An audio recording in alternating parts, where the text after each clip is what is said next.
ഭാര്യയും ഭർത്താവും ഒക്കെ ജീവിക്കുമ്പോൾ നല്ല സ്നേഹത്തിലും ഇണക്കത്തിലും ആണ്, അതിൻ്റെ ഇടയിലും ചിലപ്പോൾ ഒരു കുറുമ്പൊക്കെ ഉണ്ടാവും അങ്ങോട്ടും ഇങ്ങോട്ടൊക്കെ. അത് വളരരുത്.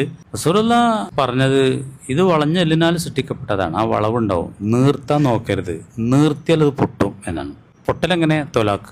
100% എല്ലാവരും തൃപ്തികരാവില്ല, എന്തെങ്കിലും ഒരു ന്യൂനതയൊക്കെ പെണ്ണിനുണ്ടാവും ആണിനുണ്ടാവും. 100% തേച്ച ഒരാളുണ്ടാവില്ല. അപ്പോൾ റസൂലുള്ളാഹ് പറഞ്ഞത് ഒന്ന് നിങ്ങൾക്ക് ഇഷ്ടപ്പെടാത്തുണ്ടെങ്കിൽ ഇപ്പുറത്ത് ഇഷ്ടമുള്ള ഒരു കാര്യം വേറെ ഉണ്ടാവും. അപ്പോൾ നല്ല സൗന്ദര്യം നിറഞ്ഞൊരു പക്ഷേ ഉണ്ടാവില്ല, പക്ഷെ നല്ല വൃത്തിയും വെടിപ്പുണ്ടാവും ചില പെണ്ണുങ്ങൾക്ക്.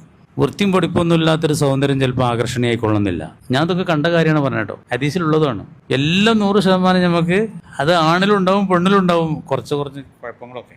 100% തൃപ്തികരമായിട്ടൊരു പെണ്ണിനെയും കിട്ടൂല, ഒരാണിനെയും കിട്ടൂല. അതുകൊണ്ട് ഉള്ളതുകൊണ്ടൊക്കെ അഡ്ജസ്റ്റ് ചെയ്ത് തൃപ്തിപ്പെട്ട് പരമാവധി ആ ദാമ്പത്യ ജീവിതം സുന്ദരമാക്കാൻ നോക്കുക.